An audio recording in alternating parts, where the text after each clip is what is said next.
Brought to you by V-Guard, co-powered by Sensodyne. साहेबांच्या प्रचाराच्या निमित्तानं या व्यासपीठावर उपस्थित असलेले आपल्या सर्वांचेच मार्गदर्शक महाराष्ट्र राज्याचे लोकप्रिय उपमुख्यमंत्री आदरणीय देवेंद्रजी फडणवीस साहेब, आपल्या महायुतीचे लोकप्रिय उमेदवार आदरणीय नारायण राणे साहेब, मंत्रिमंडळातील माझे सहकारी आदरणीय रवींद्रजी चव्हाण साहेब, विधिमंडळातील माझे सहकारी प्रवीणजी दरेकर साहेब, नितेशजी राणे साहेब, मंत्रिमंडळातील ज्येष्ठ सहकारी आदरणीय दीपकभाई केसरकर, किरण भैया सामंत, अजितजी यशवंतराव, प्रमोदजी जठार, भाजपाचे जिल्ह्याचे अध्यक्ष राजेशजी सावंत,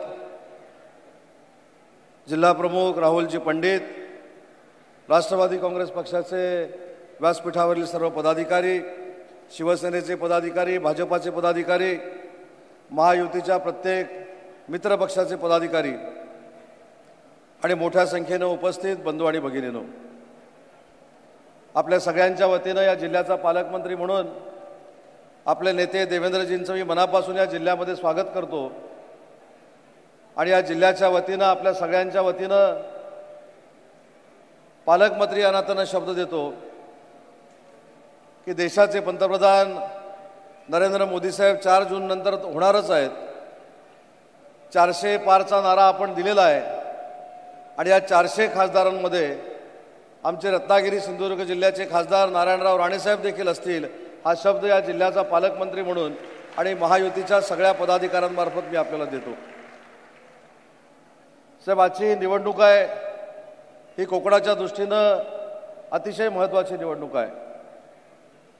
माजी मुख्यमंत्री म्हणून राणेसाहेबांनी अनेक विकासाची कामं या कोकण पट्ट्यामध्ये केलेली आम्हाला सगळ्यांना माहिती आहेत. 2014 पासून आपण राज्याचे मुख्यमंत्री होता.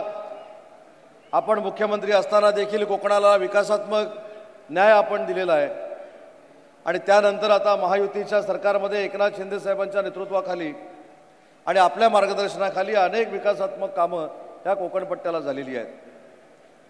सिंधुदुर्गचं विमानतळ असेल, रत्नागिरीचं विमानतळ असेल, सिंधुदुर्गच्या विमानतळावरनं विमानानं टेक ऑफ घेतलंय.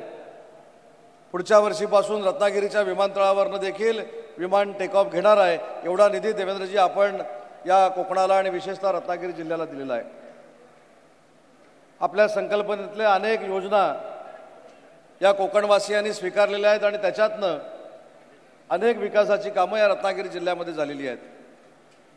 मला शिवसेना, भाजप, राष्ट्रवादी काँग्रेस पक्ष आणि मित्रपक्ष या सगळ्या पदाधिकाऱ्यांना मला विनंती करायची आहे की ही निवडणूक आपली स्वतःची निवडणूक आहे असं समजून आपण सगळ्यांनी कामाला लागलं पाहिजे. या संपूर्ण परिसरामध्ये झालेली विकासाची कामं, केंद्र शासनाने केलेली विकासाची कामं, या राज्य आणि केंद्राच्या विकासावर आपण मतं मागणार आहोत आणि समोरच्यांकडे विकासात्मक सांगण्यासारखं काहीच नाही. 2 जाहीरनामे प्रसिद्ध झालेत. एक शरद पवार साहेबांच्या राष्ट्रवादी काँग्रेस पार्टीचा झालाय आणि एक उबाठाचा झालाय. शरद पवार साहेबांच्या राष्ट्रवादी काँग्रेस पक्षानं सांगितलंय की काही विशिष्ट घटक जे आहेत, तरुण जे आहेत, त्यांना आम्ही 1 लाख रुपये त्यांच्या खात्यामध्ये देणार आहोत. परंतु सांगायला काय पैसे पडत नाहीत. त्यांना देखील माहिती आहे आणि त्यांना देखील खात्री आहे 4 तारखेच्या मतमोजणीनंतर नरेंद्र मोदी साहेबच पंतप्रधान होणार आहेत. त्याच्यामुळे 1 लाख सांगितले काय, 2 लाख सांगितले काय, त्यांना काही ते द्यायचेच नाही आहेत. आणि उबाटाच्या जाहीरनाम्यामध्ये माझ्या विभागाचा उल्लेख केला गेलेला आहे. तसं तर देवेंद्रजी, मी ज्यावेळी गुवाहाटीला गेलो तेव्हापासूनच त्यांचं प्रेम माझ्यावर जास्त आहे आणि म्हणून उद्योग खात्यातले सगळे उद्योजक हे परराज्यामध्ये गेलेत आणि ते आम्ही आणण्याचा प्रयत्न करणार आहोत अशा पद्धतीचा जाहीरनामा त्यांनी प्रसिद्ध केलेला आहे. पण कोकणातल्या तरुणांना देखील समजलं पाहिजे, आज जो हा लोटे परशुराममध्ये 3000 कोटीचा कोका कोलाचा प्रकल्प झाला, त्याचे खऱ्या अर्थानं प्रणेते जर कोण असतील तर ते देवेंद्रजी फडणवीस होते. 16 सालामध्ये हा प्रकल्प रत्नागिरीमध्ये आणण्याचं ठरलं. दुर्दैवानं सरकार बदललं सरकार बदलल्यानंतर 2.5 वर्षामध्ये काही झालं नाही. देवेंद्रजी उपमुख्यमंत्री झाले, एकनाथ शिंदे साहेब मुख्यमंत्री झाले. एका दिवसात कोको कोला कंपनीचे सगळे प्रश्न सुटले आणि 3,000 कोटी रुपयाची इन्व्हेस्टमेंट ही आपली रत्नागिरी जिल्ह्यामध्ये आली. त्याच्यामुळे गतिमान सरकार म्हणून काम करत असताना उद्योग आणण्याचं काम आम्ही काम करतोय आणि उद्योग घालवण्याचं काम जर कोणी केलं असेल तर मागच्या 2.5 वर्षामध्ये झालेलं आहे. साधं त्याचं उदाहरण आहे, पोलीस खात्यातले एक अधिकारी रजेवर जाऊन शिवसेनेचे पदाधिकारी बनले होते उबाठाचे. त्यांना पुन्हा एकदा प्रशासनामध्ये घेतलं. त्यांना सांगितलं की मला 100 कोटी रुपये मिळाले पाहिजेत आणि त्यांनी 100 कोटी रुपये मिळवण्यासाठी अंबानीच्या घराखालीच जिलेटिन ठेवलं. अशा पद्धतीची दहशत मागच्या 2.5 वर्षामध्ये निर्माण झाली आणि म्हणूनच मला असं वाटतं की जे उद्योजक परराज्यांमध्ये गेले हे खऱ्या अर्थानं जर पाप कोणाचा असेल तर ते उबाठाचं आहे आणि उबाठाच्या प्रमुखांचं आहे. पण सरकार बदलल्यानंतर परिणाम काय झाला? आजच्या तारखेला गर्वानं आणि अभिमानानं सांगतो की हा महाराष्ट्र राज्य, हा महाराष्ट्र माननीय शिंदेसाहेबांच्या नेतृत्वाखाली, देवेंद्रजींच्या नेतृत्वाखाली, अजितदादांच्या नेतृत्वाखाली सलग 2 वर्ष परकीय गुंतवणुकीमध्ये 1 नंबरला आहे आणि तो असाच 25 वर्ष राहील याची देखील खात्री माझ्यासारख्या कार्यकर्त्याला आहे. आणि म्हणून आपली जी लढाई आहे, मी साहेब मगाशी रायगडमध्ये देखील सांगितलं की मला असं वाटतं की उमेदवारांमधली ही लढाई नाही, तरी नरेंद्र मोदी विरुद्ध कमकुवत असलेला राहुल गांधी यांच्या विरोधातली लढाई आहे. आणि मी एक अनुभव सांगतो. मी साहेबांच्याच सांगण्यावरनं साहेबांच्याच नेतृत्वाखाली, एकनाथ शिंदे साहेबांच्या नेतृत्वाखाली दक्षिण कोरियामध्ये गेलो होतो. आणि दक्षिण कोरियामध्ये कशासाठी गेलो होतो तर पुण्याचा हुंडाईचा जो प्रकल्प आहे तो चेन्नईला निघाला होता आणि तो चेन्नईला जाऊ नये यासाठी देवेंद्रजींनी मध्यस्थी केली होती. आम्ही त्या ठिकाणी गेलो, 6,000 कोटी आणायला गेलो होतो. येताना आम्ही 8,000 कोटी रुपये घेऊन आलो. पण येत असताना त्यांनी जे कारण सांगितलं ते महत्त्वाचं आहे. त्यांनी आम्हाला कारण सांगितलं की मागच्या 2.5 वर्षामध्ये असे काहीच प्रयत्न झाले नाहीत. मागच्या 2.5 वर्षामध्ये उद्योगमंत्र्यांकडे गेलो, मुख्यमंत्र्यांकडे गेलो की पहिले ते CSR वर बोलायचे, बाकी कशावरही ते बोलायचे नाहीत. तुम्हाला जमीन किती पाहिजे, तुम्हाला इन्सेंटिव्ह किती पाहिजे, याच्यावर मागच्या 2.5 वर्षामध्ये कधी चर्चा झाली नाही.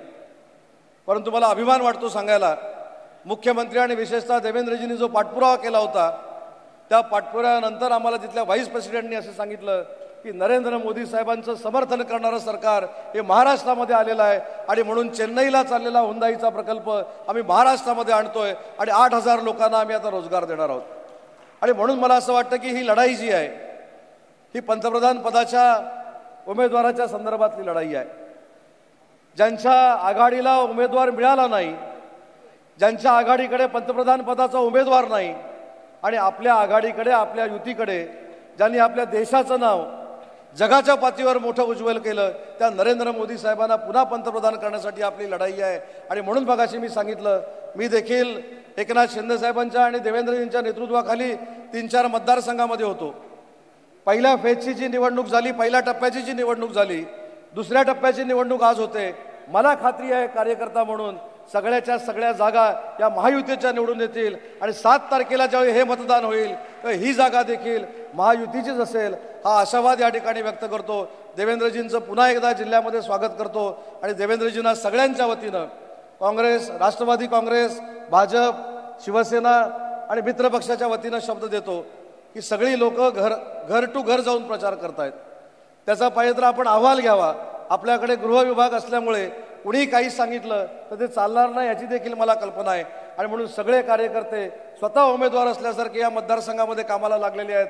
फार मोठ्या मताधिक्यानं राणेसाहेब लोकसभेमध्ये निवडून जातील, हा पालकमंत्री या नात्यानं मी आपल्याला शब्द देतो आणि सगळ्या कार्यकर्त्यांना विनंती करतो की राणेसाहेबांना लोकसभेमध्ये पाठवण्यासाठी कमळ या निशाणी समोरचं बटन दाबून फार मोठं मताधिक्य राणेसाहेबांना आपण मिळवून द्यावं एवढीच विनंती करतो आणि थांबतो. जय हिंद, जय Maharashtra. Brought to you by V-Guard, co powered bye Sensodyne.